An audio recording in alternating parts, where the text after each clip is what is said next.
आज के इस सेशन में हम सब बात करेंगे शीत युद्ध के बारे में। शीत युद्ध को समझने की कोशिश करेंगे। जो शीत युद्ध है उस शीत युद्ध को शीत युद्ध क्यों कहा जाता है, इसे अगर हम हॉट वार कहें तो हॉट वार से वो किस रूप में भिन्न है, कोल्ड वार शब्द का प्रयोग सबसे पहली बार किसने किया, और साथ में हम सब इस बात को समझने की कोशिश करेंगे कि ये जो कोल्ड वार है ये सोवियत संघ और अमेरिका के बीच जो है, आप कह सकते हो कि 1945 के बाद से लेकर 1991 तक किसी ना किसी रूप में जो है वो चलता रहता है। इस बात को समझने की कोशिश करेंगे कि सोवियत संघ और अमेरिका दूसरे विश्व युद्ध के समय में एक खेमे में शामिल थे, मित्र राष्ट्र के खेमे में शामिल थे, और इन सब ने एक प्रकार से कंधा मिलाकर उसने नाजी जर्मनी के विरुद्ध जो है संघर्ष किया, फांसीवादी इटली के विरुद्ध संघर्ष किया, जापान के विरुद्ध संघर्ष किया, यानी कि जो एक्सिस नेशंस थे, जो धुरी राष्ट्र थे, उस धुरी राष्ट्र के खिलाफ मित्र राष्ट्र ने कंधे से कंधा मिलाकर संघर्ष किया। फिर ऐसा क्या हुआ कि 1945 में दूसरे विश्व युद्ध के समापन के पश्चात अमेरिका और सोवियत संघ एक दूसरे के दुश्मन बन गए और फिर वहां से शीत युद्ध की शुरुआत होती है। आज के सेशन में हम इस बात को समझने की कोशिश करेंगे, साथ में हम सब इस बात को भी समझने की कोशिश करेंगे कि साम्यवाद की जो विचारधारा है वो पूंजीवाद की विचारधारा से किस रूप में भिन्न है।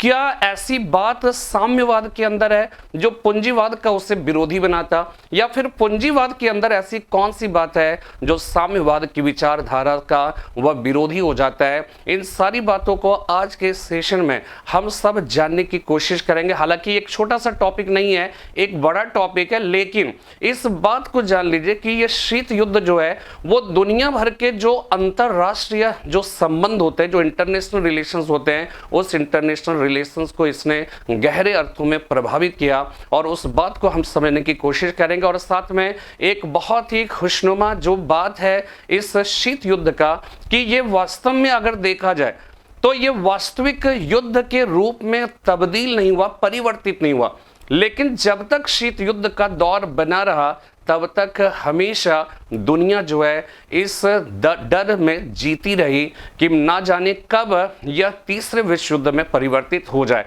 तो युद्ध वास्तव में नहीं हुआ, लेकिन कहीं ना कहीं मानव मस्तिष्क जो है वो इस भय से आक्रांत रहा कि कहीं तीसरा विश्व युद्ध ना हो जाए, और ये जो संभावना, ये जो शंका, ये जो मानसिक रूप से आक्रांत रहना, ये वास्तव में वास्तविक युद्ध के समान ही जो है खतरनाक जो है वो सिद्ध हुआ, और अपने आप में जो है एक बहुत ही महत्वपूर्ण जो है ये दौर रहा। ठीक है, तो हम लोग इस बात को भी समझने की कोशिश करेंगे। ठीक है, तो उम्मीद करता हूं कि आप सब जुड़ चुके होंगे। फटाफट जुड़ते जाइए और तुरंत जो है इसका कह सकते हैं कि इसका पूरा जो फोकस है वो फोकस अपना आप यहां पर देंगे। ठीक है, तो चलिए हम लोग शीत युद्ध की शुरुआत करते हैं, और सबसे पहले हम लोग समझने की कोशिश करते हैं कि जो शीत युद्ध शब्द है वो शीत युद्ध का मतलब क्या होता है। ठीक है, शीत युद्ध, शीत युद्ध इंग्लिश में इसको क्या कहेंगे, कोल्ड वार। ठीक है, तो सामान्य तौर पर अगर देखें जब हम युद्ध की बात करते हैं तो युद्ध जो है वो किससे लड़ा जाता है, हथियार से, गोला बारूद से लड़ा जाता है ना। ठीक है, इन सारी जो है चीजों से लड़ा जाता है। आप यहां पर ये चीज जानने की कोशिश करिए कि जब सामान्य तौर पे युद्ध की बात आती है तो युद्ध का मतलब क्या होता है, ये आपको समझना है। ठीक है, तो युद्ध जो है अगर हम बात करें युद्ध की तो ये युद्ध जो है वो हथियार से, ठीक है, हथियार, गोला बारूद, ठीक है, हथियार, गोला बारूद आदि से लड़ा जाता है, आदि से लड़ा जाता है। ठीक है, लेकिन जब हम शीत युद्ध की बात करें तो शीत युद्ध वास्तव में ये जो युद्ध है ना, ये युद्ध किससे लड़ा जाता है, शब्दों से लड़ा जाता है, शब्दों से, शब्दों से लड़ा जाने वाला युद्ध। ठीक है, शब्दों से लड़ा जाने वाला युद्ध, यहां पर जो शब्द है ना, ये शब्द ही जो है वो गोली बारूद के रूप में कार्य करता है। ठीक है, ये शब्द ही गोली बारूद के रूप में कार्य करता है। बारूद के रूप में कार्य करता है। ठीक है, तो ये ध्यान रखना है, रूप में कार्य करता है। ठीक है, जब हम शीत युद्ध की बात करते हैं तो सबसे पहले इस चीज को समझने की कोशिश करिए कि शीत युद्ध में युद्ध शब्द का तात्पर्य क्या है। तो युद्ध जो है सामान्य तौर पे जैसे हम युद्ध की बात करते हैं तो हम क्या है, हथियार, गोला बारूद, ठीक है, इसके बाद मिसाइल, तो तमाम तरह के ऐसे हथियार जो आधुनिक है वो सब हमारे मन मस्तिष्क पर उभर कर सामने में आने लगते हैं। लेकिन जब हम शीत युद्ध की बात करते हैं तो शीत युद्ध में हथियार, गोला बारूद, इन सारे जो है कह सकते हैं कि शस्त्र अस्त्र का प्रयोग नहीं किया जाता है। लेकिन जब जब जब देखा जाता है तो इसमें जो है जो शब्द होते हैं वो वास्तव में वही गोला बारूद के रूप में कार्य करते हैं। यानी शीत युद्ध जो है वो एक प्रकार का क्या होगा, वाक युद्ध होगा। ठीक है, यह एक प्रकार का वाक युद्ध होता है। ठीक है, यह ध्यान रखना है, यह एक प्रकार का वाक युद्ध, ठीक है, यह एक प्रकार का वाक युद्ध होता है, मस्तिष्क में लड़ा जाने वाला युद्ध होता है।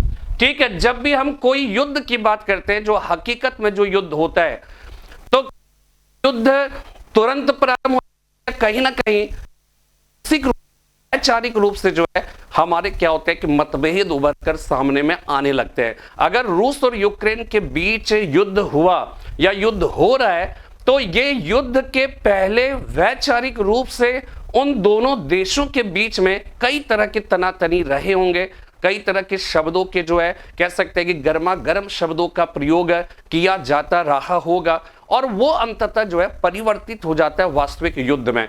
तो यहां पर यह ध्यान रखना है कि जब हम शीत युद्ध की बात करते हैं तो शीत युद्ध वास्तविक युद्ध के पहले की एक अवस्था होती है जहां शब्दों से, जहां विचारों से हम क्या करते हैं कि हम अपनी जो ईर्ष्या है, अपना जो क्रोध है, अपना जो आवेश है, अपना जो मनोवेग है, वो सब हम क्या कर रहे होते हैं, प्रस्तुत कर रहे होते हैं। तो यहां पर भी जस्ट लाइक ऐसा ही है, शीत युद्ध वास्तविक युद्ध में परिवर्तित नहीं हुआ, लेकिन वास्तविक युद्ध के पहले कि जो एक वैचारिक जो द्वंद्व और संघर्ष की जो स्थिति होती है वही किसी न किसी रूप में शीत युद्ध के रूप को जो है वो क्या है कि दर्शाता है। तो यहां पर भी जस्ट लाइक वही चीज है कि एक प्रकार का वाक युद्ध है और ये मस्तिष्क में लड़ा जाने वाला युद्ध। ठीक है, ये ध्यान रखना है, मस्तिष्क में और मस्तिष्क से लड़ा जाने वाला युद्ध, मस्तिष्क से लड़ा जाने वाला युद्ध है, लड़ा जाने वाला युद्ध। ठीक है, यह एक प्रकार का वाक युद्ध है, मस्तिष्क में मस्तिष्क से लड़ा जाने वाला युद्ध। यह एक प्रकार से वास्तविक युद्ध, ठीक है, यह एक प्रकार से क्या होगा, वास्तविक युद्ध का प्राक रूप होगा, वास्तविक युद्ध का प्राक रूप होगा। ठीक है, primitive form of real war. ठीक है, तो शीत युद्ध क्लियर हो गया ना कि जब हम युद्ध की बात करते हैं तो हथियार, गोला बारूद आदि से लड़ा जाता है, और ये वास्तव में ये वास्तविक युद्ध होता है। इसको हम उष्ण युद्ध भी कह सकते हैं, हॉट वार भी कह सकते हैं। लेकिन कोल्ड वार में होता क्या है कि वास्तविक युद्ध नहीं होता है, भौतिक रूप से लड़ा जाने वाला युद्ध नहीं होता है, लेकिन वैचारिक रूप से एक दूसरे के खिलाफ शब्दों का ऐसा आग उगला जाता है जिससे ऐसा प्रतीत होता है कि अब युद्ध जो है वो क्या है कि भड़क उठेगा। और इसी साए में, इसी जो है कह सकते हैं कि परिवेश में दुनिया जो है शीत युद्ध का जो दौर है उस दौर में जीती रही और सशंकित रही तीसरे विश्व युद्ध से। ये कह सकते हैं कि अच्छी बात रही कि कहीं ना कहीं जो है हथियारों का ऐसा डायरेक्ट जो है वो प्रयोग नहीं हुआ, हथियारों का जखीरा तैयार किया जाता रहा, परमाणु संपन्नता से अपने को जो है कह सकते हैं कि उसको बरकरार रखा गया या कोशिश किया गया अपने को परमाणु संपन्न राष्ट्र बनाने के लिए। लेकिन वास्तव में क्या हुआ कि ये युद्ध के रूप में प्रयोग नहीं हुआ या युद्ध के रूप में तब्दील नहीं हुआ। तो इस वजह से अगर आप देखिए तो ये जो युद्ध था वो युद्ध वास्तविक युद्ध से विपरीत था, शब्दों से लड़ा जाने वाला युद्ध था, गोली बारूद के रूप में कार्य करता था शब्द इसमें, इसलिए ये एक प्रकार का वाक युद्ध था, मस्तिष्क में मस्तिष्क से लड़ा जाने वाला शब्द था। ठीक है ना। अब यहां पे देखिए, जब हम शीत युद्ध की बात करते हैं तो शीत युद्ध शब्द का प्रयोग सबसे पहली बार किसने किया? शीत युद्ध शब्द का प्रथम प्रयोग था, शब्द का प्रथम प्रयोग था। ठीक है, इसका जो प्रथम प्रयोक्ता था इस शब्द का वो अंग्रेजी लेखक जॉर्ज ऑरवेल थे। अंग्रेजी लेखक जॉर्ज ऑरवेल,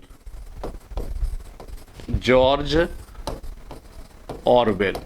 ठीक है, अंग्रेजी लेखक जॉर्ज ऑरवेल ऐसे पहले जो है विद्वान थे जिन्होंने इस शब्द का सर्वप्रथम प्रयोग किया 1945 एडी में, 1945 ईस्वी में। हालांकि इसमें एक जगह पे हमने और भी पढ़ा है कि इसके प्रथम जो प्रयोक्ता थे वो प्रयोक्ता जो है वो कोई और था।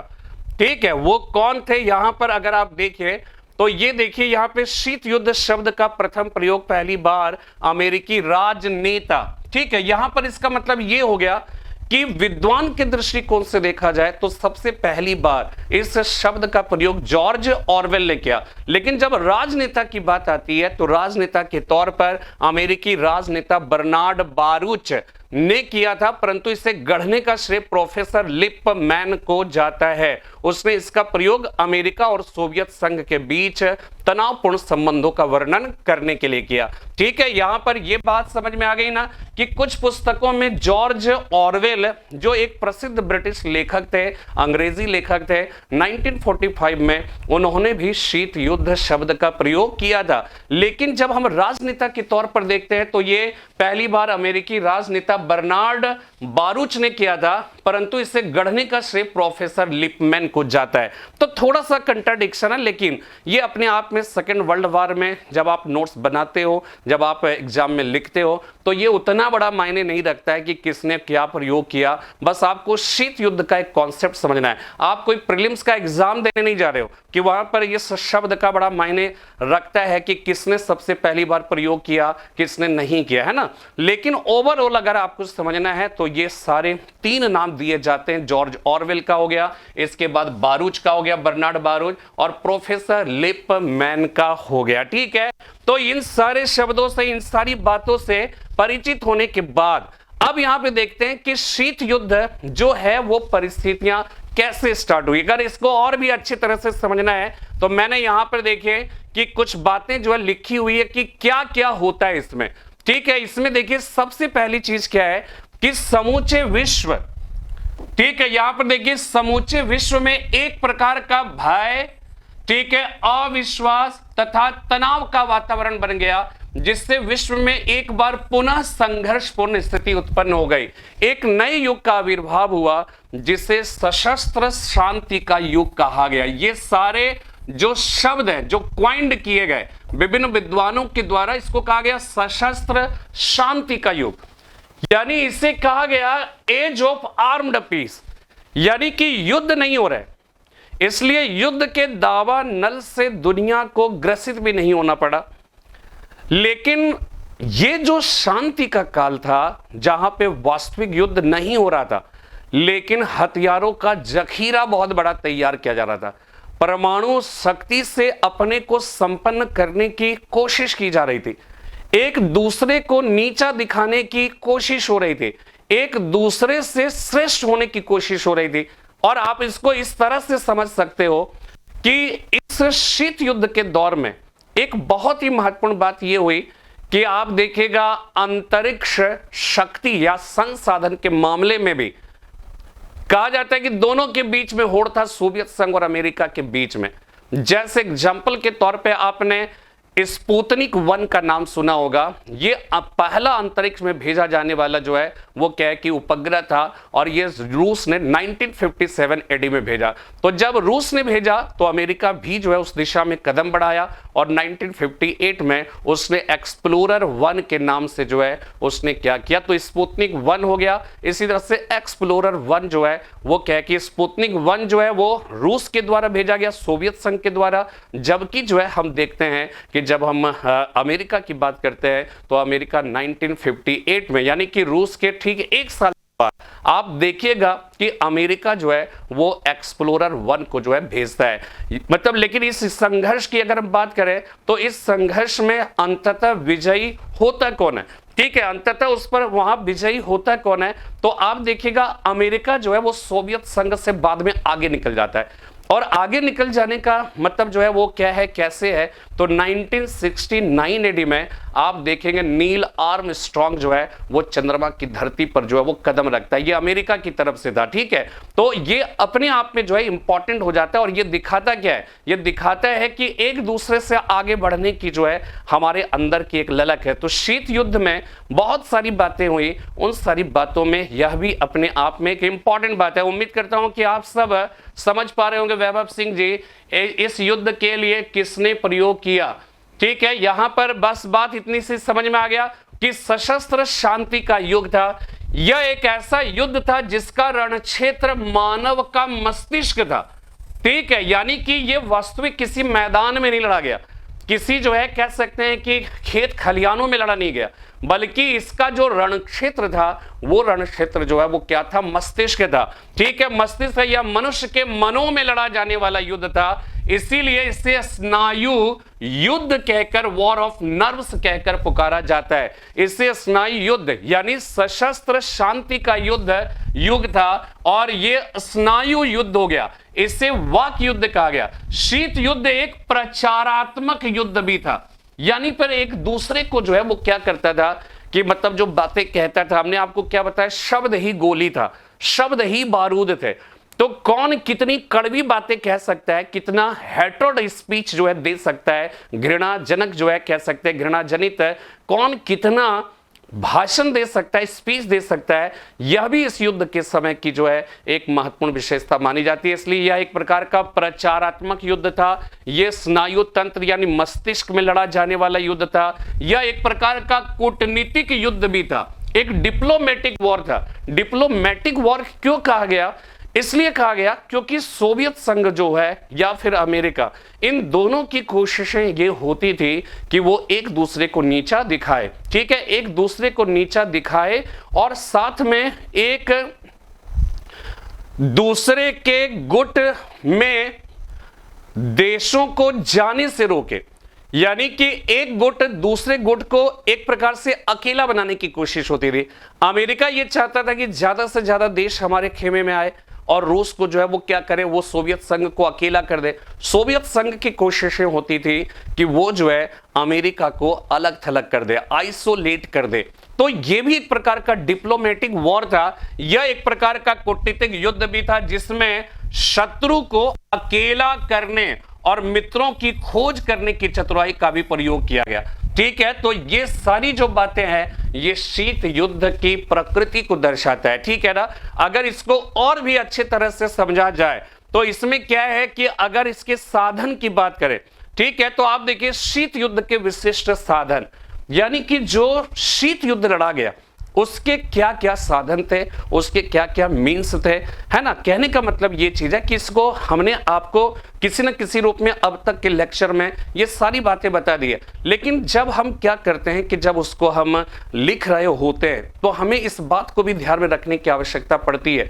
देखिए लेक्चर्स देना, ठीक है, कठिन काम होता है, शब्दों में पिरोकर अपनी बातों को, अपने विचारों को प्रस्तुत करना ये एक सरल काम नहीं होता है, ये कठिन काम होता है। लेकिन इससे भी ज्यादा कठिन काम क्या होता है कि जब हम लेक्चर्स दे चुके होते हैं, आप सुन चुके होते हो, तो उस समय क्या होता है कि उन सारी सुनी हुई और समझी हुई जो बातों को हम क्या कर सकते हैं कि शब्दों में पिरो सकते हैं अथवा नहीं।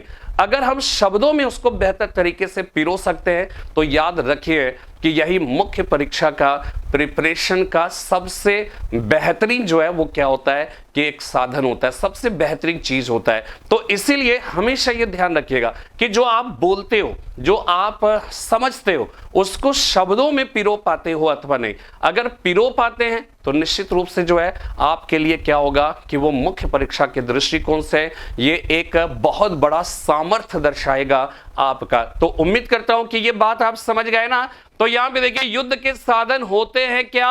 अस्त्र शस्त्र गोला तथा बारूद। शीत युद्ध के मोटे तौर पर निम्नलिखित साधन थे। सबसे पहला शीत युद्ध का सबसे प्रमुख साधन था प्रचार। ठीक है, शीत युद्ध वाक युद्ध था। युद्ध में जो कार्य हथियारों का है वही कार्य शीत युद्ध में किसका है? शब्दों के द्वारा किया जाता है। शीत युद्ध में शब्द ही क्या होता है? गोला और बारूद होते हैं। ठीक है, दूसरी बात कि शीत युद्ध का अन्य साधन अपनी शक्ति का प्रदर्शन करना। अभी अभी हमने आपको बताया शक्ति का प्रदर्शन कैसे, तो हमने एक एग्जांपल दिया कि अंतरिक्ष क्षेत्र में भी जो है एक प्रकार का युद्ध, स्पुतनिक 1 आपने भेजा, अमेरिका ने कहा कि मैं भी जो है भेजूंगा, मैं आपसे कमजोर नहीं हूं, और उसने क्या किया? एक्सप्लोरर जो है 1 को उसने क्या किया? अंतरिक्ष में भेजा।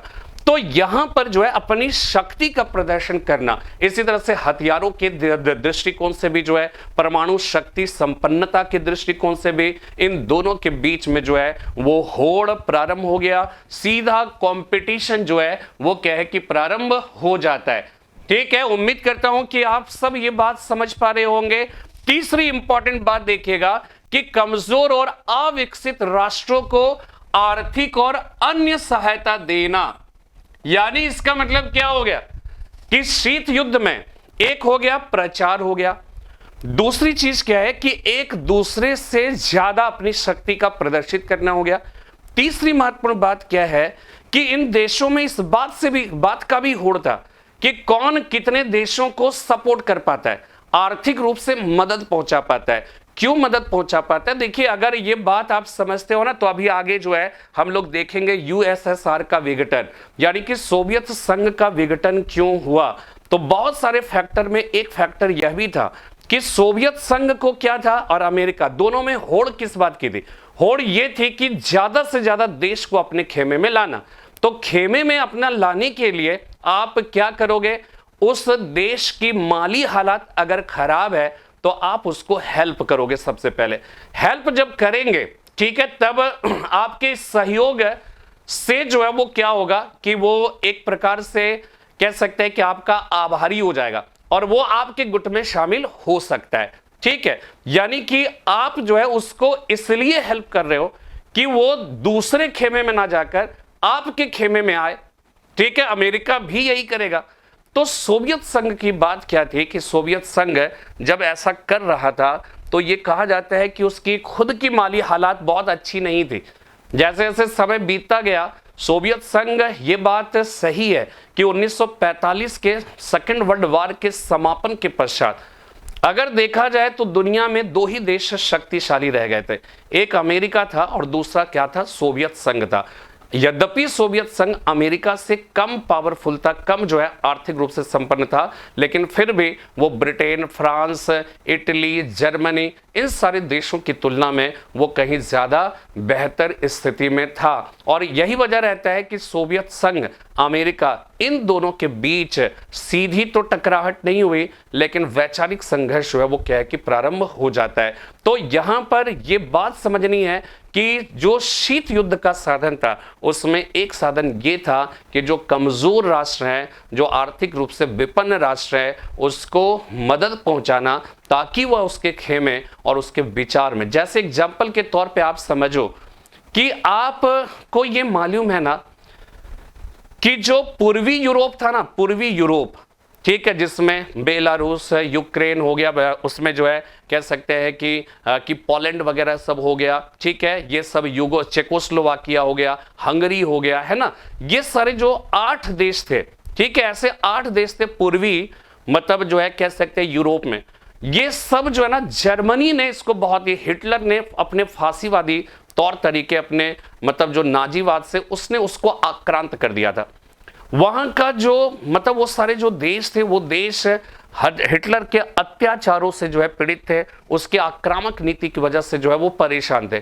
तो सोवियत संघ ने उस जगह पर क्या किया था, पूर्वी यूरोप के इन सारे देशों को उसने क्या किया था कि उसे जो है हेल्प किया था, उसे फांसीवादी या नाजीवादी जो ताकत या हिटलर की तानाशाही जो प्रवृत्ति थी, उस प्रवृत्ति से उसे बचाया था। और बचाने की वजह से क्या होता है कि जब 1945 में सेकेंड वर्ल्ड वॉर जब समाप्त हो जाता है, तो सोवियत संघ, ठीक है, सोवियत संघ के विचारों का असर वहां पे दिखता है। पूर्वी यूरोप के देशों ने सोवियत संघ के विचारों को अपनाया, ठीक है, जबकि पश्चिम यूरोप की जो बातें थी वो क्या था, वो अपेक्षाकृत अमेरिका के प्रभाव में था, पूंजीवाद के विचारों के प्रभाव में था, ठीक है। वो पूर्वी यूरोप का जैसे ब्रिटेन हो गया, फ्रांस हो गया, ये सब इटली है, जर्मनी है, वो कहीं ना कहीं जो है वो पूंजीवादी देशों या विचारों से जो है प्रभावित था। लेकिन चूंकि पूर्वी यूरोप का जो देश थे वो सारे देश हिटलर से परेशान थे, सोवियत संघ ने उन्हें बचाया था और इस वजह से वो सोवियत संघ के विचारों से प्रभावित है, ठीक है। ये एकदम याद रखिएगा, ये सारा कॉन्सेप्ट, ठीक है। तो यहां पर इसीलिए एक साधन और क्या बताया हमने, ये साधन बताया कि कमजोर और अविकसित राष्ट्रों को आर्थिक और अन्य सहायता देना भी शीत युद्ध का एक साधन था।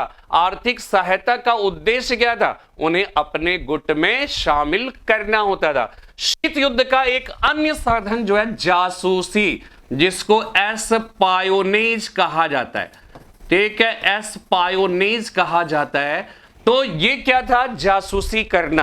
अक्सर जो है आप सब हम लोग अमेरिका का जो खुफिया एजेंसी है वो CIA, ठीक है, रूस का जो है वो क्या है, वो आप देखिएगा उससे कहा जाता है, जब अभी जो है सोवियत संघ का, मुझे याद नहीं आ रहा वो शब्द, बहुत ही फेमस है, ठीक है। तो दोनों एक दूसरे का क्या करते थे कि वो सब खुफिया या जासूसी किया करते थे एक देश का दूसरे देश में। जैसे अभी चाइना जो है वो क्या है कि ड्रोन भेजकर या फिर किसी और तरीके से वो देश का, जैसे सीमा हैदर हिंदुस्तान में आई, तो सीमा हैदर के हिंदुस्तान में आने के पीछे एक तर्क जो दिया जा रहा है, वो तर्क ये दिया जा रहा है कि सीमा हैदर के माध्यम से पाकिस्तान जो है भारत के अंदर की स्थिति का वो जासूसी कराना चाहता है। तो जासूसी की अगर आप बात करें तो जासूसी क्यों होता है भाई, आप किसी भी देश के विरुद्ध आप कोई रणनीति तैयार करते हैं, आप स्ट्रेटेजी बनाते हो, तो स्ट्रेटेजी आप बनाएंगे कैसे, तो यह समझ या अगर इस बात की जानकारी है कि वह देश हमारे खिलाफ क्या स्टैंड ले रहा है, तो अगर उसके खिलाफ जो है स्टैंड क्या लेने वाले हैं, ये अगर उसे पता चल जाए तो वो क्या कर सकता है, वो कहीं ना कहीं किसी ना किसी रूप में वो उसके हिसाब से अपनी स्ट्रेटेजी बना सकता है। हालांकि ये स्पष्ट नहीं है कि सीमा हैदर वास्तव में वो पाकिस्तान की जासूस ही है, लेकिन कहीं ना कहीं आरोप तो लग रहा है ना। अब ये आरोप की सत्यता ये तो बाद में सिद्ध होगी, बाद में पता चलेगा। तो ठीक इसी तरह से जब शीत युद्ध का दौर था तो अमेरिका और सोवियत संघ जो है वो दोनों एक दूसरे के जासूसी किया करते थे। यह भी शीत युद्ध का जो है वो क्या है कि साधन हुआ करता था, ठीक है। नेक्स्ट इंपॉर्टेंट बात कि शीत युद्ध एक साधन कूटनीति था, जो हमने अभी अभी बताया कि कूटनीतिक साधनों से लड़ा गया था। इसमें दोनों महाशक्तियां कूटनीतिक साधनों से एक दूसरे को निर्बल बनाने का प्रयास करती रहती थी, ठीक है। तो उम्मीद करता हूं कि ये सारी जो बातें हैं, इन बातों से ये स्पष्ट हो गया होगा कि शीत युद्ध वास्तव में क्या था, ठीक है। अब हम लोग इस बात को समझने की कोशिश करते हैं कि शीत युद्ध के कारण क्या थे, ठीक है। अगर हम शीत युद्ध की अगर हम पृष्ठभूमि को समझने की कोशिश करें, उसके अगर हम कारण को समझने की कोशिश करें, तो वो कारण क्या था ये हम आपको अभी बता रहे हैं, ठीक है ना। देखिए शीत युद्ध का अगर हम कारण की बात करें, कोल्ड वॉर की,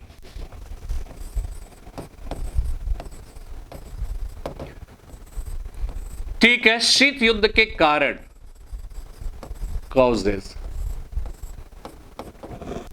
ठीक है। क्या कारण था कि आप यहां पे देखिए कि 1939 में सेकेंड वर्ल्ड वॉर स्टार्ट हुआ और 1945 तक चला, ठीक है। एक तरफ क्या था, एक्सिस नेशन था, तो दूसरी तरफ एलाइड नेशंस।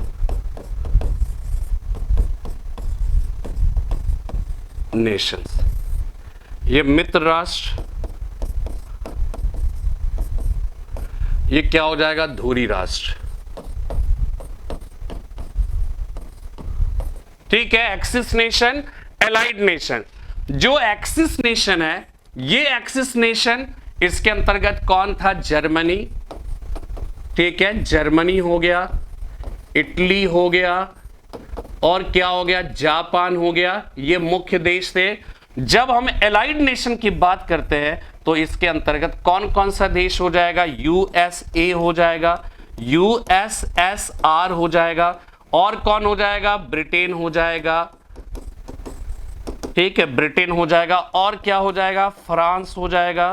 ठीक है, यूएसए, यूएसएसआर, ब्रिटेन हो गया, फ्रांस हो गया।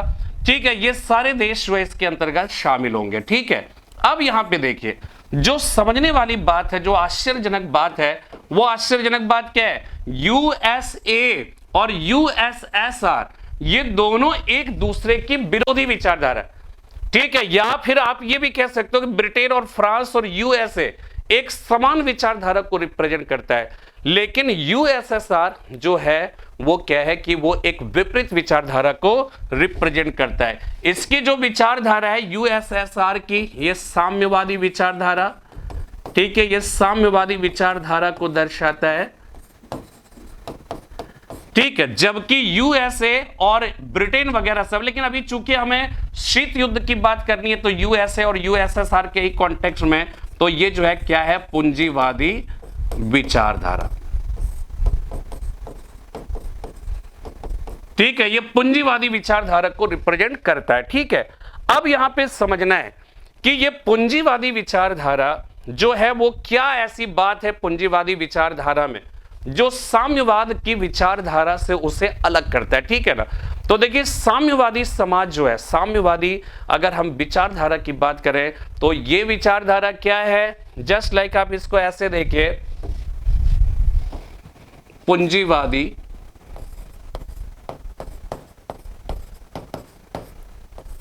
विचार और साम्यवादी विचार।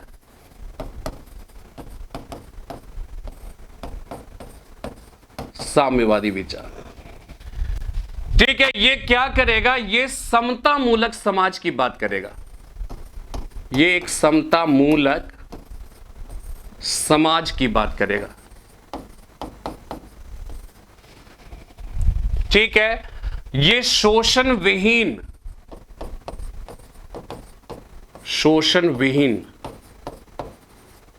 समाज की बात करेगा। ये किसकी बात करेगा, सर्वहारा वर्ग के शासन की बात करेगा, शासन की बात करेगा।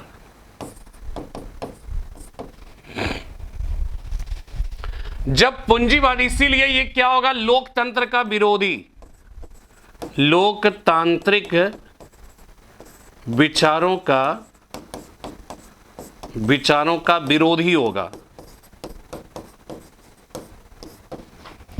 इसके विपरीत अगर हम पूंजीवादी विचारधारा की बात करें तो ये किसको बल देगा, लोकतंत्र पर बल देगा, लोकतांत्रिक विचारधारा पर बल देगा। ठीक है, और लोकतंत्र क्या कहता है, हर व्यक्ति को इस बात का अधिकार है कि वो क्या करे। देखिए ध्यान ये रखना है कि जब लोकतांत्रिक विचारधारा की बात आएगी तो यहां पर संपत्ति रखने का अधिकार, संपत्ति का अधिकार, राइट टू प्रॉपर्टी। ठीक है, राइट टू प्रॉपर्टी, ये राइट टू प्रॉपर्टी, ये इसकी एक बहुत ही महत्वपूर्ण विचारधारा होगी, पूंजीवादी विचारधारा। यहां पर संपत्ति का अधिकार जो है ये मौलिक अधिकार नहीं होगा, यहां पर संपत्ति पर सार्वजनिक नियंत्रण की बात आएगी। उत्पादन के साधन पर सरकार का यानी सार्वजनिक नियंत्रण की बात आएगी। ठीक है, यहां पर क्या हो जाएगा, पूंजीवादी विचारधारा में, ठीक है, यहां पर क्या होगा, के साधन पर निजी नियंत्रण की छूट होगी। यहां पर निजी संपत्ति की बात आएगी, निजी संपत्ति, यहां पर निजी संपत्ति प्रतिबंधित,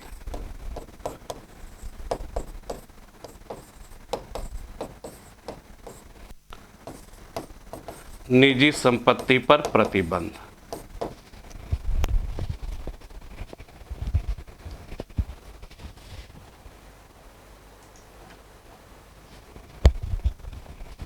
ठीक है, उम्मीद कर रहा हूं कि ये बात आपकी अब क्लियर हो गई होगी। ठीक है, इसमें क्या है ये समझ में आ गया। तो पूंजीवादी विचारधारा जो है ये साम्यवादी विचारधारा से किस रूप में भिन्न है। ठीक है, ये बात अगर आप समझते हो ना तो आप बेहतर तरीके से ये परिभाषित है या इसको डिफाइन कर पाओगे, इसको समझ पाओगे कि वास्तव में ये जो सोवियत संघ और अमेरिका के बीच का जो शीत युद्ध की बात है, ये शीत युद्ध का कारण क्या था। क्योंकि देखिए, कारण में सबसे पहला जो कारण होता है ना, हमारे जो भी कह सकते हैं कि जो युद्ध होते हैं, उन युद्धों की हमने अभी बताया, अभी जो है शुरुआत में, कि वास्तव में क्या होता है कि वास्तविक युद्ध के पहले शीत युद्ध ही होता है। ठीक है, शीत युद्ध होता है मैं और तू मैं होता है। मैं बड़ा कि तू बड़ा, आप कुछ बोलोगे तो मैं कुछ बोलूंगा, आप गाली दोगे तो हम भी गाली देंगे, आप अपनी श्रेष्ठता का प्रदर्शन करेंगे, हम भी करेंगे। तो ये जो स्थिति होती है वो स्थिति जो है वो क्या है, शीत युद्ध है। ठीक है ना। तो यहां पर जो है ये चीज हमें समझना है कि अमेरिका और सोवियत संघ के नेतृत्व में क्रमशः जो पूंजीवादी और साम्यवादी जो विचारधारा है, वो विचारधारा में मौलिक रूप से उसमें क्या अंतर थे, जो कि बाद में शीत युद्ध का एक बहुत बड़ा कारण बन गया।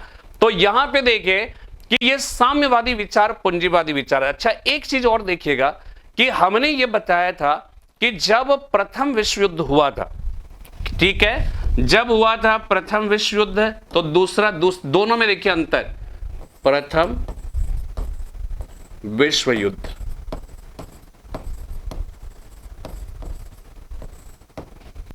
और ये है द्वितीय विश्व युद्ध।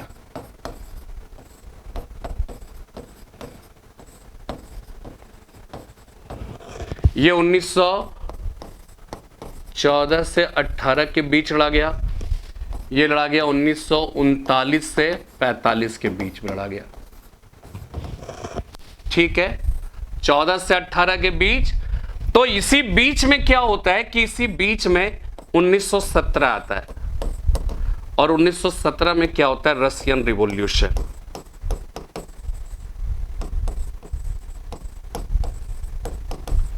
रशियन रिवॉल्यूशन होता है, रशियन क्रांति, जिसमें जारशाही शासन को, जारशाही निरंकुश शासन को उखाड़ फेंका जाता है।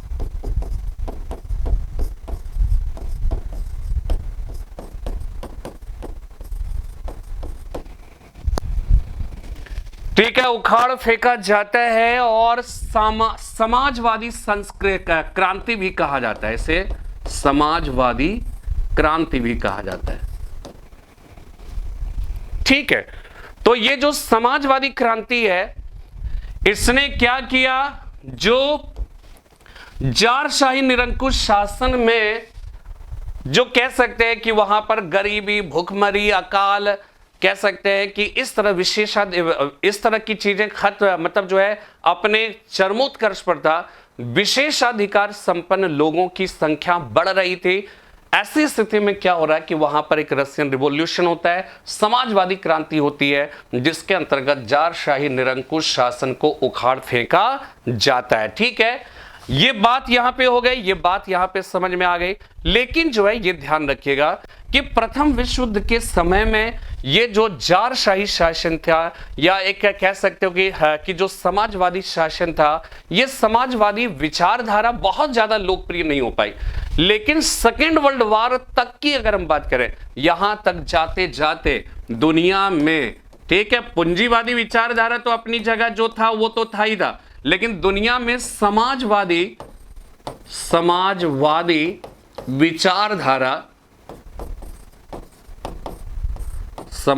विचारधारा इस समय तक काफी लोकप्रिय होने लगा था, लोकप्रिय हो चुका था।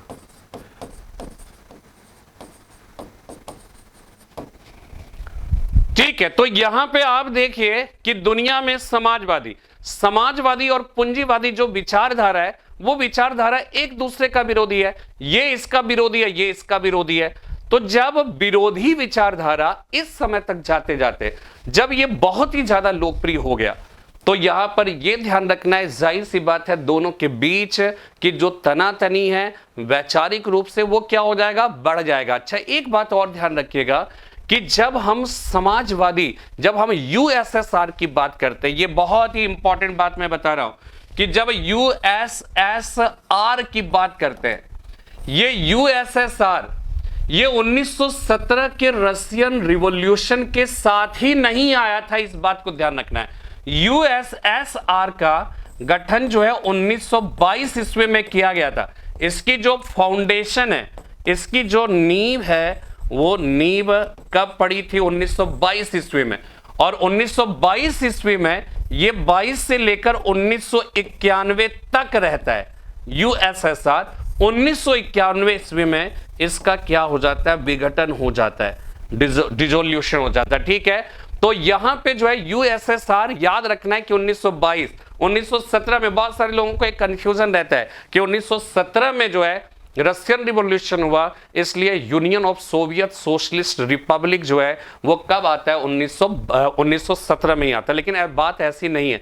देखिए, रूस है, रशियन रिवॉल्यूशन हुआ, रशियन विचारधारा से प्रभावित बहुत सारे देश हुए। ठीक है, उसमें जो है कह सकते हैं कि मध्य एशियाई क्षेत्र के बहुत सारे जो है, मतलब आप एक बहुत बड़ा आश्चर्य, आप एक चीज समझोगे कि जो सोवियत संघ के प्रति जो है, जो कह सकते हैं कि उसके घटक राज्यों में जो असंतोष की भावनाएं थी ना, वो असंतोष की भावनाएं सोवियत संघ के मध्य एशियाई जो राज्य थे, जिसकी संस्कृति रूस की संस्कृति से क्वाइट डिफरेंट था, वहां पर रूस के विरुद्ध असंतोष की भावनाएं उतनी सबल, उतनी प्रबल नहीं थी जितनी प्रबल सोवियत संघ का जो यूरोपीय राज्य, जो घटक राज्य था, उन राज्यों में था। अपेक्षाकृत उसकी संस्कृति सोवियत संघ की संस्कृति से मिलती जुलती थी। धर्म में भी जो है बहुत हद तक क्या था, समानता थी। तो जाहिर सी बात है कि जो पूर्वी यूरोपियन कंट्रीज थे, ठीक है, जो सोवियत संघ में शामिल थे, उनके विचारधारा में कोई बहुत बड़ा डिफरेंसेस नहीं था। लेकिन याद रखिएगा कि सोवियत संघ के विघटन की जो सर्वप्रथम वैचारिक जो पृष्ठभूमि बनी, वो पूर्वी यूरोप के जो देश थे वहां पर बनी, वहां पर नहीं बनी। जो सोवियत संघ का घटक देश तो थे, लेकिन उनकी जो संस्कृति थी वो रूस की संस्कृति से क्वाइट डिफरेंट थी, वो कंप्लीटली डिफरेंट थी। वहां पर नहीं था, वहां पर सोवियत संघ के प्रति समर्थन का भाव वहां पर अभी भी जो है बना हुआ था, लेकिन इधर था। तो इसके पीछे रीजन है, ये भी एक समझने वाली बात है, ये हमें समझना है। ठीक है, लेकिन फिलहाल यहां पे देखिए, ये है यूएसएसआर, ये आपको ध्यान रखना है। यूएसएसआर का फुल फॉर्म आप अच्छी तरह से जानते होंगे, union of Soviet socialist Republic, union of Soviet socialist Republic. ठीक है, सोवियत सोशलिस्ट रिपब्लिक, ये जो है वो क्या था कि इसका गठन 1922 में हुआ, 1991 तक भी गठन हुआ। और इसमें कितने राज्य आते थे, 5 राज्य। ठीक है, इसमें जो राज्य आते थे, 15 राज्य है ना, इसमें 15 स्टेट्स आते थे। ठीक है, जब इसका विघटन हुआ ना, तो फिर ये CIS बना, Commonwealth of independent state, Commonwealth wealth of independent states.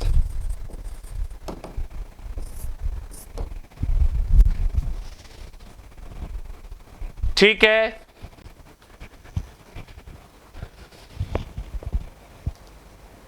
यहां तक सब समझ में आ रही है बात?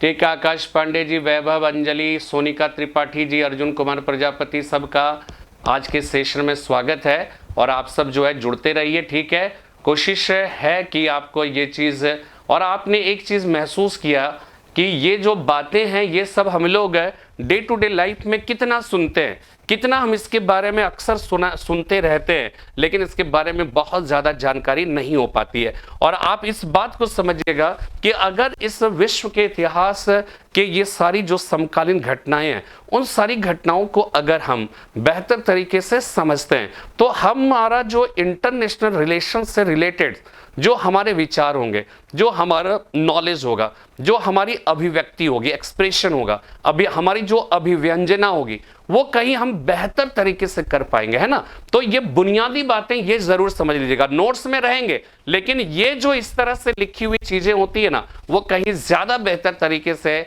हमें समझ में आती है। ठीक है, इसीलिए ये सारी बातें आपको समझना है। ठीक है, नेक्स्ट जो बात है, तो यहां पे आपको समझ में आ गया दुनिया में, तो हमने क्या बताया कि फर्स्ट वर्ल्ड वॉर की परिस्थितियों में, यानी इसका अगर निष्कर्ष हम निकालें कि प्रथम विश्व युद्ध की परिस्थितियों में साम्यवादी या समाजवादी क्रांति जो है 1917 में रूस में हुआ। लेकिन सेकेंड वर्ल्ड वॉर तक जाते जाते ये रूस की जो, मतलब कह सकते हैं कि समाजवादी जो व्यवस्था थी, ये व्यवस्था दुनिया के स्तर पर क्या होने लगा था कि लोकप्रिय होने लगा था। आप बोलोगे सर ऐसा क्यों हुआ? पूंजीवादी विचारधारा के विपरीत जो है साम्यवादी विचारधारा, वो इतना लोकप्रिय क्यों होने लगा? तो हमने आपको ये बताया था कि जो सबसे पहली चीज क्या होती है ना, जो समाजवादी विचारधारा है, जो साम्यवादी विचारधारा है, वो इतना लुभावनी है, इतना जो है कह सकते हैं कि एक प्रकार से मतलब जो है एक भावुक विचारधारा है, एक बहुत ही इमोशनल, बहुत ही सेंटिमेंटल जो है वो क्या है कि विचारधारा। ये सीधा क्या करता है कि मनुष्य के मन मस्तिष्क पर मतलब जो है कह सकते हैं गहरा असर छोड़ता है। और वो कैसे छोड़ता है? अब आप बोलोगे दुनिया के मजदूरों एक हो जाओ, पाने के लिए दुनिया पड़ा है, तुम्हारे पास खोने के लिए कुछ भी नहीं है। फिर वो क्या है, गरीबी हटाओ, है ना, सर्वहारा वर्ग के शासन की स्थापना। तो ज्यादातर क्या होता है, ज्यादातर जो है लोग तो गरीब ही होते हैं ना भाई, ज्यादातर लोग गरीब होते हैं। और गरीबों से रिलेटेड अगर कोई बात करते हो, जैसे एग्जाम्पल के तौर पे समझिए कि आप देखेंगे चाहे वो दिल्ली की सरकार जैसे अरविंद केजरीवाल की सरकार है, या बहुत सारी जो है वो क्या करते हैं कि सरकार की अपनी एक पॉलिसी रही है, वर्तमान सरकार भी यही कहती है कि हम गरीबों के लिए काम करते हैं। हम जो है जो कह सकते हैं कि दुनियावी जो सुख सुविधाओं से वंचित है, ऐसे लोगों के लिए मैं काम कर रहा हूं।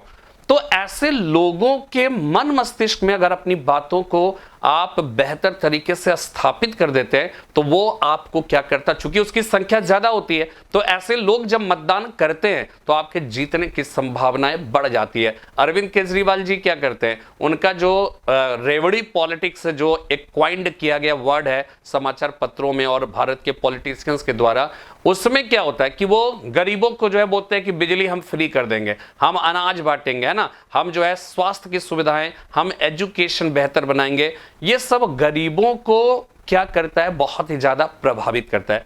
साम्यवादी विचारधारा वास्तव में ये एक प्रकार की कह सकते हैं कि ये आम लोगों से संबंधित विचारधारा है, जहां पर क्या है कि आम लोगों की साधनहीनता, उसका जो शोषण है, उसके ऊपर जो जुल्म सितम है, उनसे बाहर निकालने की बात करता है। तो जब आप इस तरह की बात करोगे तो जाहिर सी बात है ये कहीं भावुक है, ज्यादा लोगों को आकर्षित करता है। तो इस वजह से क्या होता है कि सोवियत संघ की जो समाजवादी विचारधारा है वो लोकप्रियता हासिल करने लगा था दुनिया के विभिन्न देशों में। साथ में क्या होता है कि 1929 ईस्वी में जो विश्वव्यापी आर्थिक मंदी आई थी, वो आर्थिक मंदी का जो केंद्र था वो केंद्र पूंजीवादी देश था। उन देशों पर असर अपेक्षाकृत कम पड़ा था जो समाजवादी विचारधाराओं के तले अपने देश की व्यवस्था का संचालन कर रहे थे। तो उन देशों में क्या होता है कि वहां एक प्रकार से आप समझ सकते हो कि जो साम्यवादी विचारधारा है वो विचारधारा का एक्सेप्टेंस बढ़ने लगता है। इवन कि आप समझ जाइए कि भारत में आप देखिएगा कि 1900 मतलब जब 30 का दशक प्रारंभ होता है, ठीक है, 20 का दशक उसको कहते हैं, 20 का दशक मतलब 20 से लेकर 30 तक, तो 1920 का जो दशक होता है उस 20 के दशक में आप देखिएगा हिंदुस्तान के अंदर भी साम्यवादी समाजवादी विचारधारा के प्रति आकर्षण जो है बढ़ने लगता है। आपने देखा होगा कि भगत सिंह, चंद्रशेखर वगैरह सब जो भारत के क्रांतिकारी थे 1924 ईस्वी में वो हिंदुस्तान रिपब्लिकन आर्मी का गठन करते हैं, लेकिन वही 1928 ईस्वी में उसका नाम बदलकर हिंदुस्तान सोशलिस्ट रिपब्लिकन आर्मी कर देते हैं।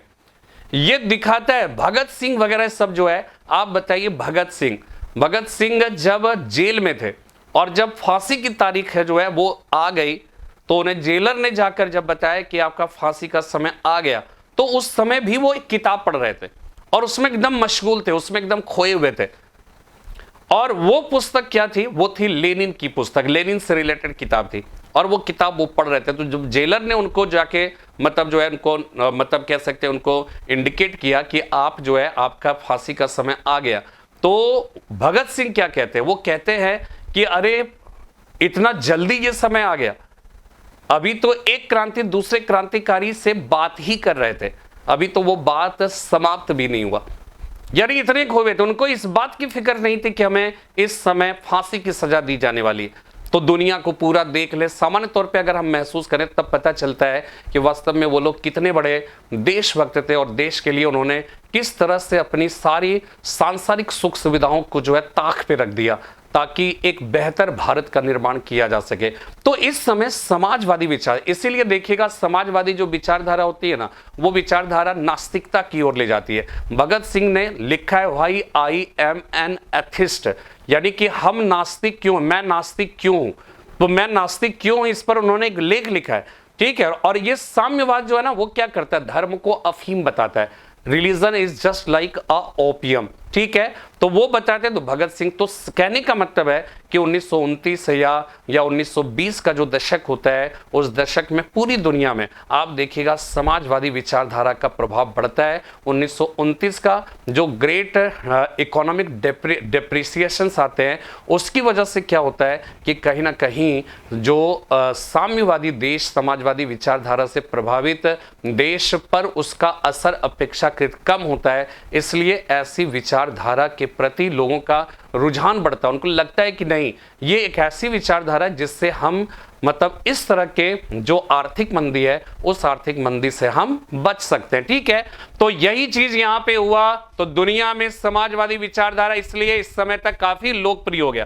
तो जब कोई विचारधारा, ठीक है, जस्ट लाइक क्या होता है कि अगर आप ये कहते हैं, ये सोचते हैं कि कोई विचारधारा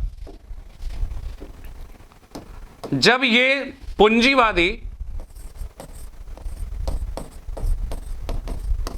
विचार की तुलना में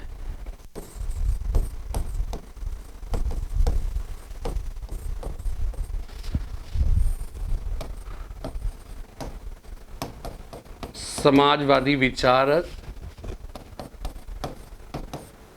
लोकप्रियता बढ़ने लगी,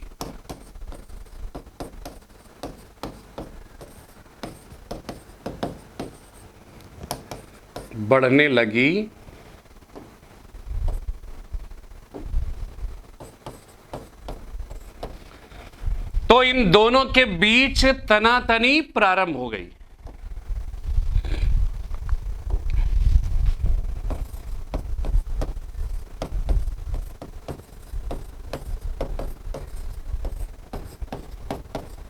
तनातनी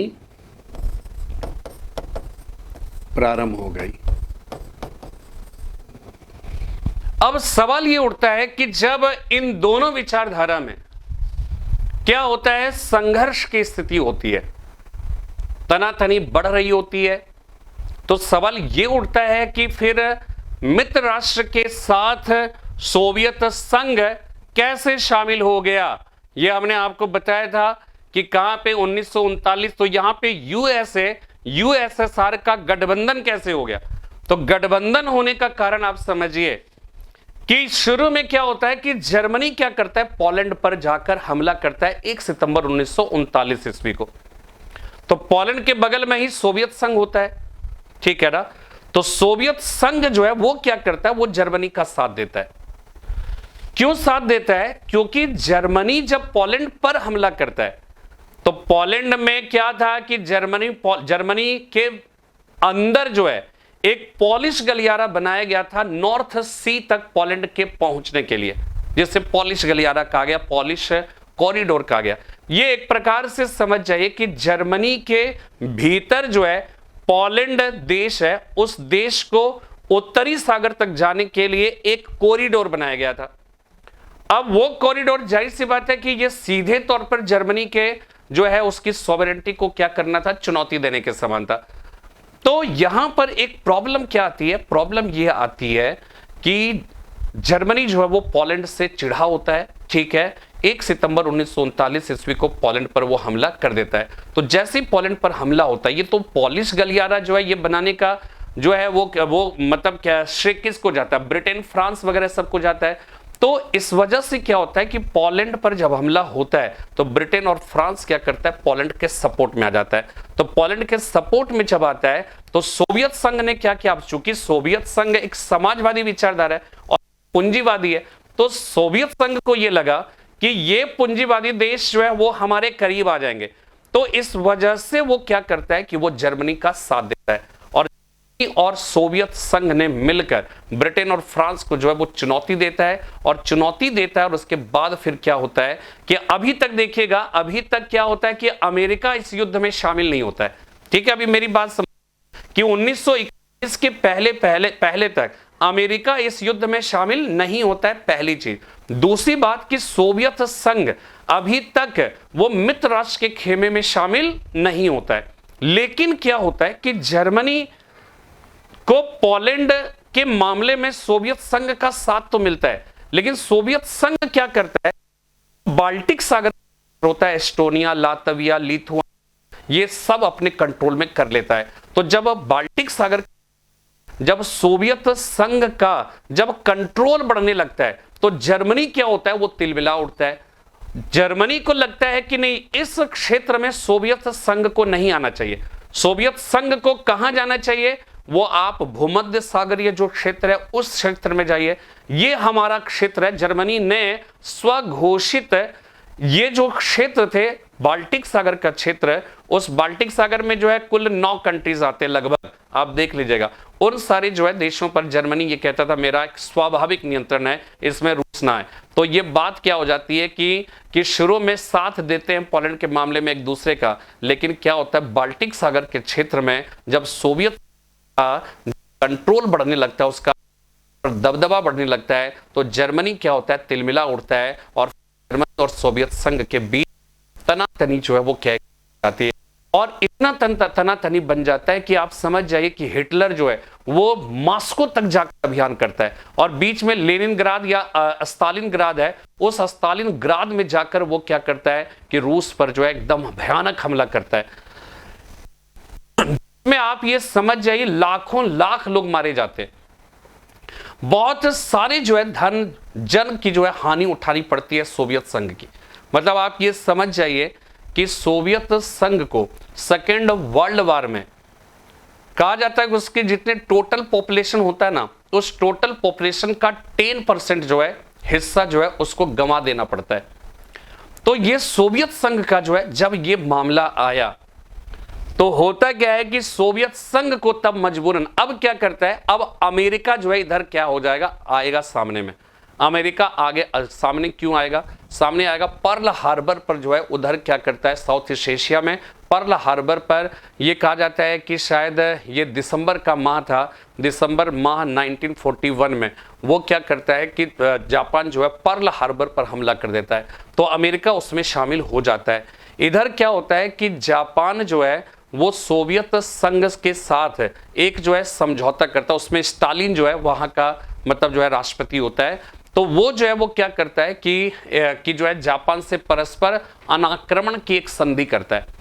तो अमेरिकी राष्ट्रपति जो फ्रैंकलिन डेलानो रूजवेल्ट थे, वो रूजवेल्ट ये चाहते थे कि सोवियत संघ जो है जापान के खिलाफ युद्ध की घोषणा करे और वो मित्र राष्ट्र में शामिल हो।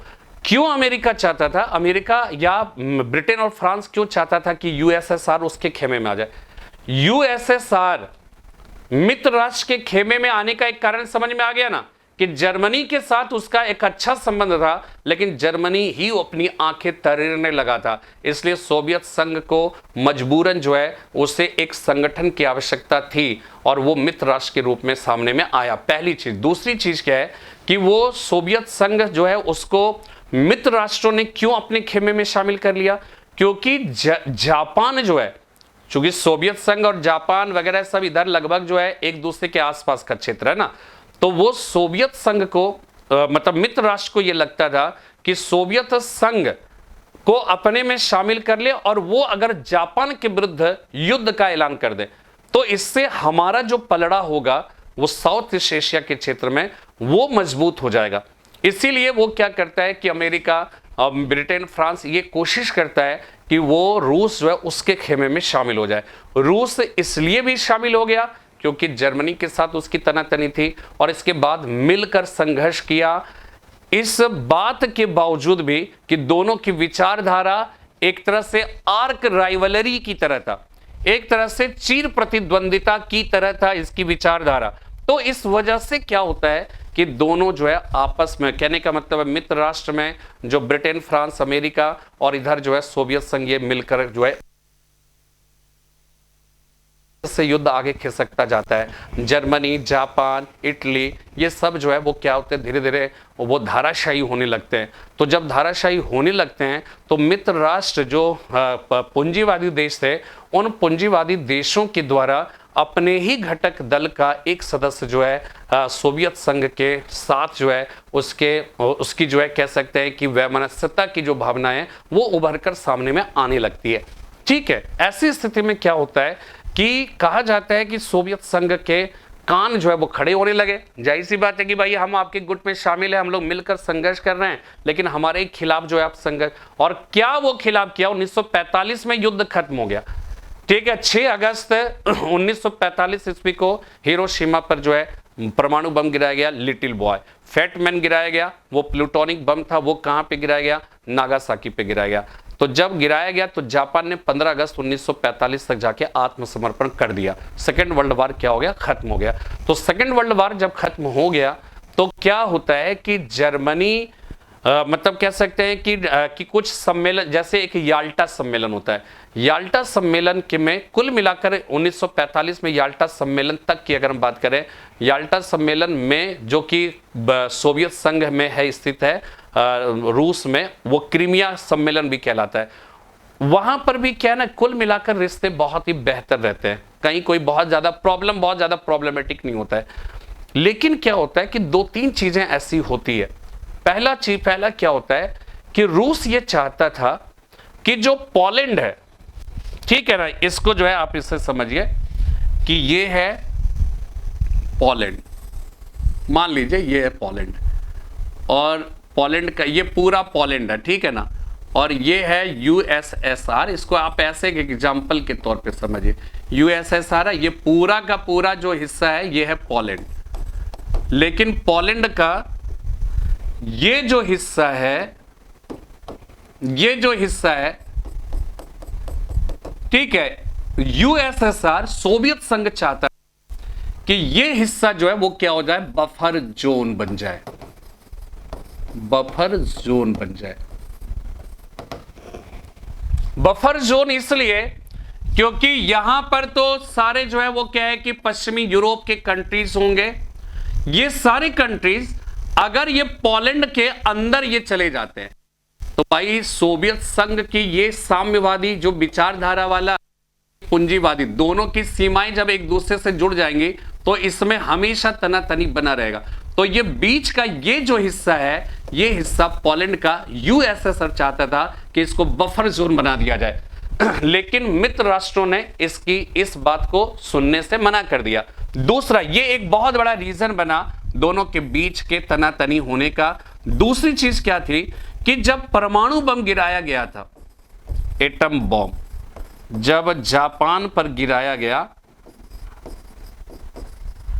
तो अब आप समझो एटम बॉम्ब जैसा इतना बड़ा डिसीजन आप ले रहे होते हो, तो मित्र राष्ट्र में शामिल होने की वजह से यूएसएसआर इस बात की जो है वो एक मतलब उसकी एक स्वाभाविक कामना थी कि इतना बड़ा स्टेप उठाने के पहले कम से कम मित्र राष्ट्रों में सभी देशों को बताना था और सोवियत संघ को तो विशेष तौर पे बताना था।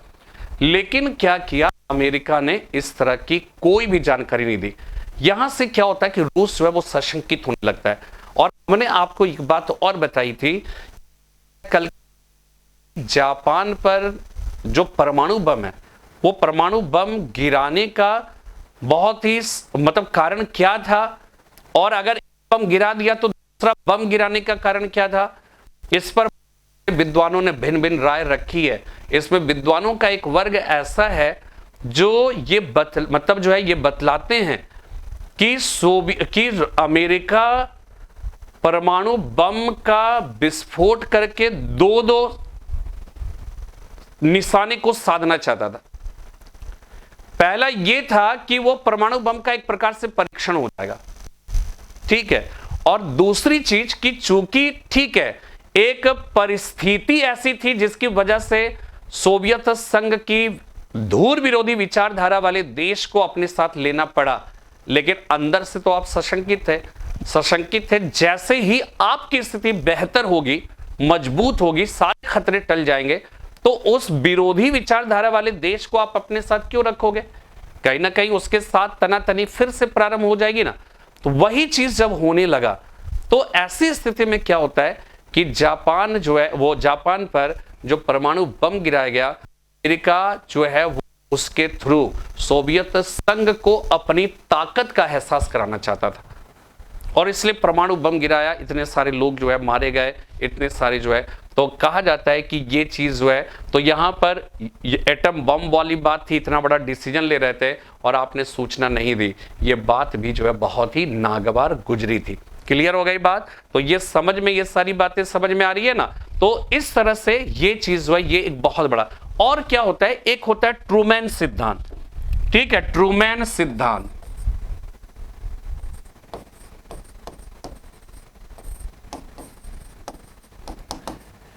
ये जो ट्रूमैन सिद्धांत था ना, ये अमेरिकी राष्ट्रपति, ठीक है, अमेरिकी राष्ट्रपति एफ ट्रूमैन की यह विचारधारा थी, ठीक है। ये ट्रूमैन्स डॉक्ट्रिन जो था ये 12 मार्च 1947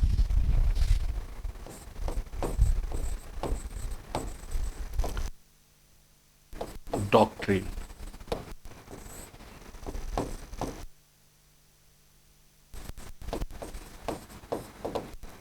12 मार्च 1947, ठीक है। ये अमेरिकी राष्ट्रपति Harry S Trueman,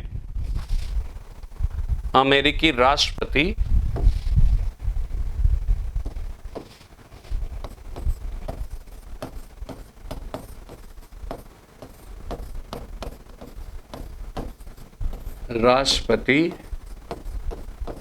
Harry S Trueman के द्वारा घोषित। इसमें क्या था, इसके अंतर्गत जस्ट लाइक सोवियत संघ के गुट में, हमने आपको क्या बताया कि शीत युद्ध एक डिप्लोमेटिक वॉर भी था, जिसके अंतर्गत क्या था, सोवियत संघ या सोवियत संघ के द्वारा पूंजीवादी देश या पूंजीवादी देश के द्वारा साम्यवादी विचारधारा से प्रभावित देशों में क्या करना था, सोवियत संघ के गुट में जाने से देशों को रोकना, उसको अलग थलग करना, उसको आइसोलेट करना था। इसी तरह से यहां पर भी होता है।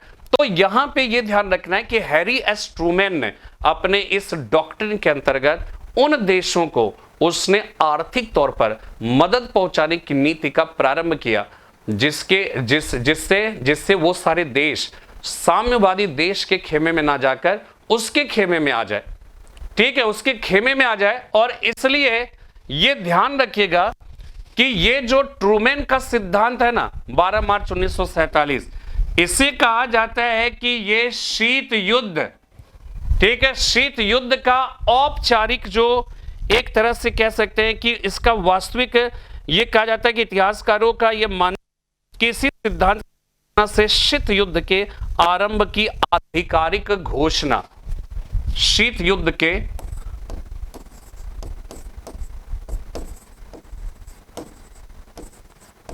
आरंभ की एक प्रकार की, शीत युद्ध के आरंभ की एक आधिकारिक घोषणा,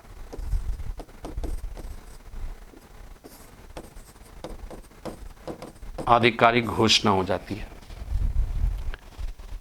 ठीक है। ये अपने आप में बहुत ही महत्वपूर्ण है, ठीक है। तो ये हो गया आपका कोल्ड वार, है ना। तो कल की क्लास में इसके बारे में और भी बहुत ही इंटरेस्टिंग बातें करेंगे हम लोग। उम्मीद करता हूं कि आज का सेशन आपको पसंद आया होगा, ठीक है, आपको सारी कॉन्सेप्ट अच्छी तरह से समझ में आ गया होगा। तो चलिए फिर हम लोग कल मिलते हैं, कल मुलाकात करते हैं इसी सेशन को कंटिन्यू करने के लिए। तब तक